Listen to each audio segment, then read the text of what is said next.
Assalamualaikum warahmatullahi wabarakatuh. Perkenalkan, nama saya Maizul Fatul Ain.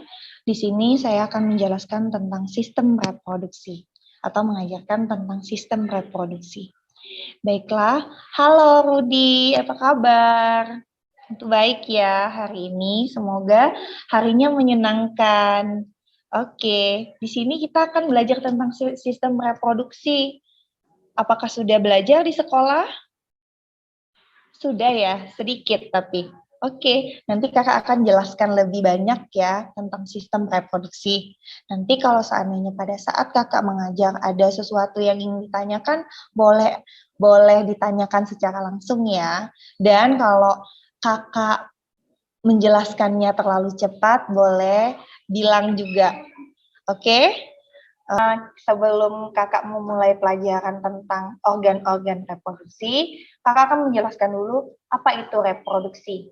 Reproduksi adalah suatu ciri-ciri makhluk hidup yang berfungsi bertujuan untuk menghasilkan individu baru. Reproduksi tidak hanya terjadi pada manusia, melainkan juga terjadi pada hewan, tumbuhan, dan manusia. Nah, di sini kakak akan menjelaskan tentang sistem organ reproduksi pada laki-laki yang pertama. Oke, baiklah.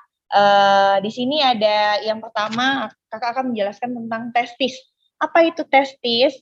Testis ini sel sperma dan hormon kantong reproduksi atau hormon reproduksi. Testis ini adalah menghasilkan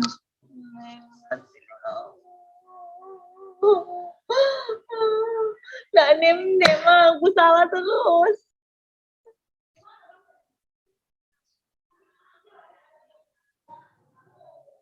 Ambil lagi cepat. Oke. Cuma ada mereka tuh agak diam dikit omongnya.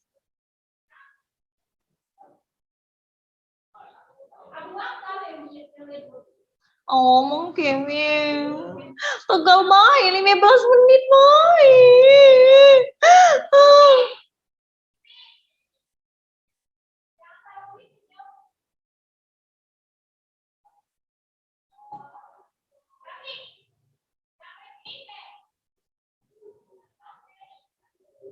Masih nggak pertanyaan?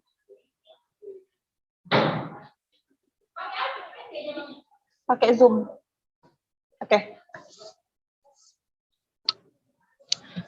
Oke, hari ini kita akan belajar tentang sistem reproduksi. Sebelumnya, tentang sistem reproduksi. Tidak usah itu tadi latih. Oke, hari ini kita akan belajar tentang sistem reproduksi pada manusia.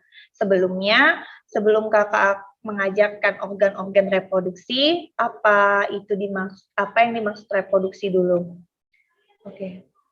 Sebelum kakak mengajarkan tentang organ-organ reproduksi pada laki-laki, kakak akan menjelaskan apa yang dimaksud dengan reproduksi pada manusia.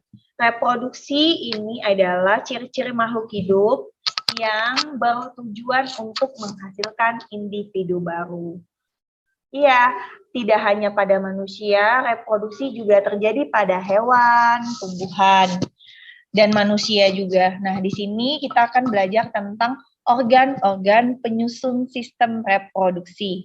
Nah, yang pertama di sini ada testis. Testis ini itu berfungsi untuk menghasilkan sel sperma dan hormon reproduksi. Setelah testis itu ada skortum. Di sini ada skortum. Nah, di skortum ini merupakan kantong yang di dalamnya terdapat testis atau kantong pembungkus testis dan berfungsi sebagai tempat untuk mengatur suhu yang cocok bagi kehidupan sperma. Nah, di sini skortum ini mengatur suhu agar sel spermanya tidak mudah mati. Nah, sebelum kakak lanjutkan, jadi sperma ini sangat rentan sekali terhadap suhu yang terlalu tinggi dan terlalu rendah. Sehingga skortum ini cocok sekali untuk mengatur suhu pada sperma agar spermanya tidak mati.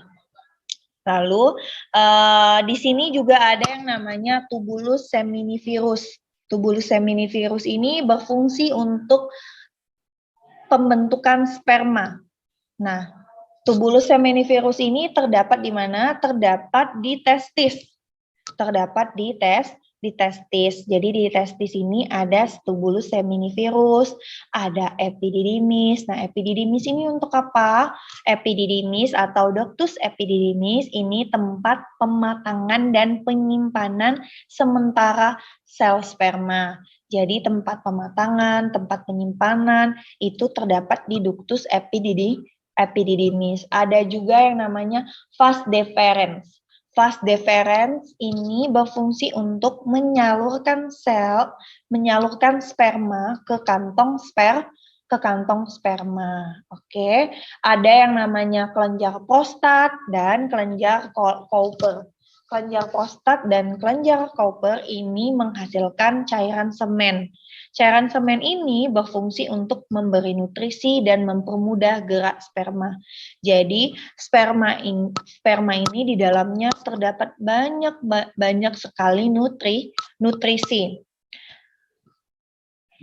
Oke, selanjutnya kita akan belajar tentang, ada yang ingin ditanyakan tidak dulu tentang organ-organ penyusun sistem reproduksi pada pria? Tidak ada? Oke, paham? Oke. Oh, tadi testis. Oh, tidak mengerti tentang testis. Oh, penis. Oh, penis. Oke. Penis itu merupakan alat kopulasi. Nah, alat kopulasi itu adalah alat sebutan alat untuk bertemu pertama kalinya itu sel sperma dan vagina kayak gitu. Memasukkan sel sperma ke vagina. Itu dinamakan alat kopulasi atau biasa disebut dengan alat reproduksi. Alat kopulasi ini merupakan alat reproduksi juga. Oke, di sini ada yang namanya, selanjutnya kita akan belajar tentang organ reproduksi pada perempuan. Oke, atau pada wanita.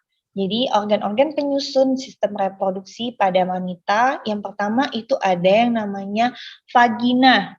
Nah, vagina ini pertama dia merupakan alat kopulasi sama dengan penis.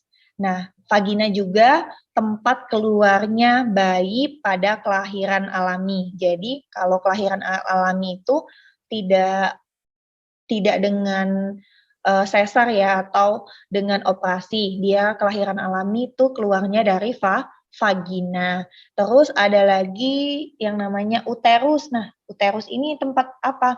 Tempat tumbuh dan berkembangnya embrio. Lalu ada yang namanya tuba Fallopi atau oviduk atau biasa disebut dengan saluran telur.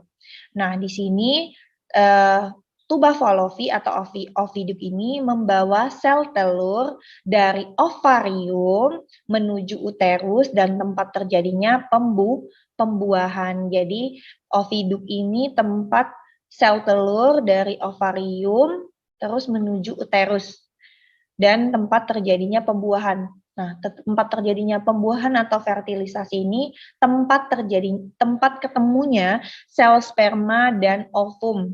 Nah, itu tempat ketemunya sel sperma dan ovum. Oke, selanjutnya ada ovarium. Ovarium ini tempat memproduksi sel telur. Oke, di sana ada yang ingin ditanyakan, Rudi? Oke, ovarium itu tempat memproduksi sel telur. Jadi ovarium itu ada di sebelah kiri dan di sebelah kanan. Nah, pada manusia, pada manusia itu ada yang aktif, ada yang berfungsi keduanya, ada yang hanya berfungsi satu. Jadi di sini kalau pada gambarnya disebut ovariumnya ada kiri kanan ya. Di sini ada kiri dan kanan. Nah, di sini disebut ovarium. Nah, ovarium ini tempat memproduksi sel telur. Lalu nanti sel telurnya akan kalau dia sudah memproduksi sel telurnya akan keluar. Nah, keluar ke oviduk. Nah, tempat terjadinya pembuahan. Tapi kalau tidak dibuahi oleh sel sperma, sel telurnya itu akan meluruh. Itulah terjadinya menstruasi di sana. Itu terjadinya menstruasi. Jadi kalau tidak dibuahi, untuk sel telur akan meluruh. Nah, itu setiap bulannya kalau pada wanita itu terjadi menstruasi per 28 hari normalnya. Tapi untuk beberapa wanita ada yang lebih dari 28 hari, ada yang kurang dari 28 hari. Itu untuk sistem reproduksi pada wanita. Nah, selanjutnya di sini ada yang namanya tadi kan kakak sebutkan tentang pembuahan atau bertemunya sel telur dan sel sperma. Yang bertemunya di mana tadi? Iya, betul, di oviduk. Betul sekali, di oviduk. Jadi, di sini kakak akan menjelaskan selanjutnya. Kakak akan menjelaskan tentang fertilisasi atau pembuahan. Nah, di sini proses fertilisasi atau pembuahan.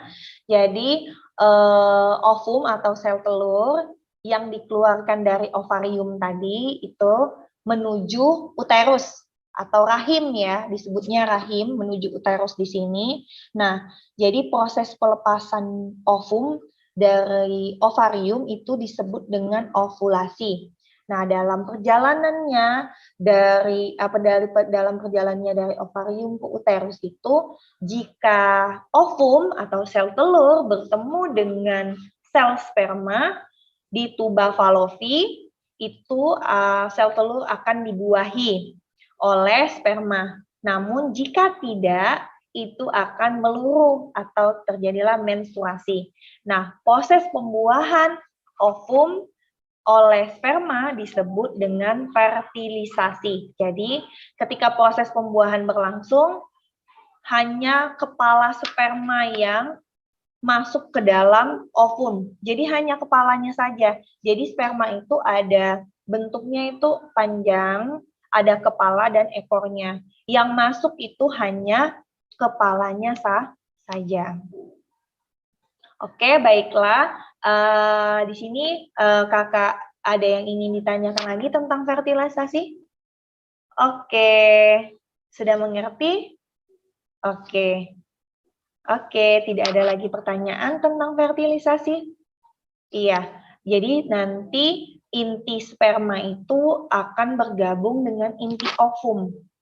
Iya, nanti sel sperma itu menembus ovum, jadi kepalanya saja yang masuk.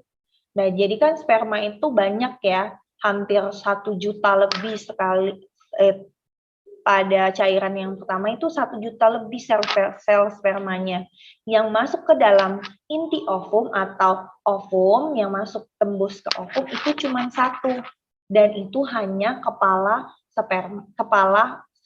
spermanya saja. Jadi kepala sperma ini mengandung kode genetik, ya, kode genetik. Sedangkan untuk sperma yang lain, jadi sperma yang lain ini tidak dapat tembus ke ovum karena sperma yang lain tidak sempurna. Jadi kita butuh sperma yang sempurna. Jadi ada kepala hanya 1, ekor hanya 1, panjangnya ekor yang ideal dan besarnya kepala ekor yang ideal sehingga dapat menembus sel telur. Iya, oke. Oke, tidak ada lagi yang ingin ditanyakan dalam penjelasan kakak hari ini? Tidak? Oke, baiklah. Kalau sudah mengerti, kakak akhiri. Wassalamualaikum warahmatullahi wabarakatuh. Semoga hari-harinya menyenangkan.